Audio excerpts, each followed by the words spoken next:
Well, here we have it then, the new M5. It is BMW's most powerful road car, and it develops some quite staggering numbers. And so we've come to Cadwell Park to find out just how fast it is. Under the bonnet is a 4.4 litre V8 with 2 turbos. It produces 552 brake horsepower and 680 newton meters of torque.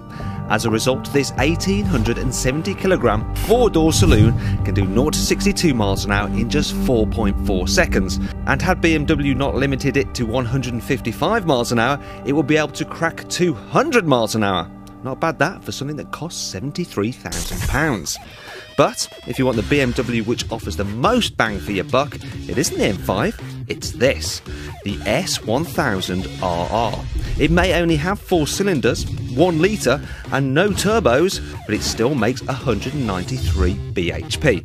And weighing just 178 kilos means it has a whole horse for every kilo. So the question is, which is faster on a track, the bike or the car? To find out, we've hired a faceless racer to risk his life on the bike, and a librarian to drive the car. Only joking, it's our resident racing driver, Owen Mildenhall, in a brown sweater.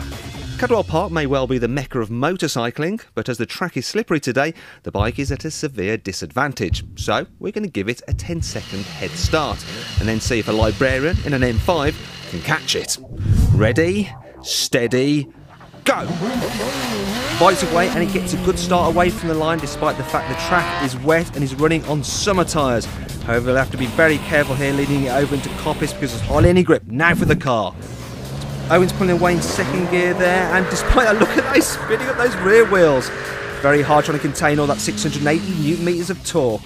Now the bike's going to have to be very careful not to lose the front end here into Charlie's. Staying quite upright there actually. Owen shall have no such trouble with his 4 wheels. Although, a little bit of oversteer there. Clearly got the driver's aids off. Now the bike is heading up the park straight. Now this is its opportunity to actually gain some distance between the car.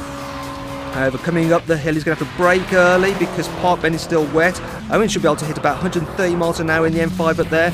Bike turning in quite gingerly again. Car can go harder in on the brakes. A little bit of oversteer there. Once again, nicely dealt with by Owen. Out of Chris's curve, the bike's still very upright, worried about losing it, obviously. Whereas the car should be able to go pretty much flat out through there and just sweep down into the gooseneck. The gap is closing quite dramatically. Bike's heading down the hill now.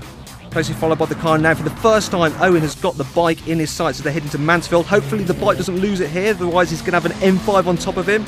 Actually, it's Owen, he goes a little bit sideways. Bike does a little wheelie there, and he's turning up towards the mountain. Now, this should be very, very tricky for the bike.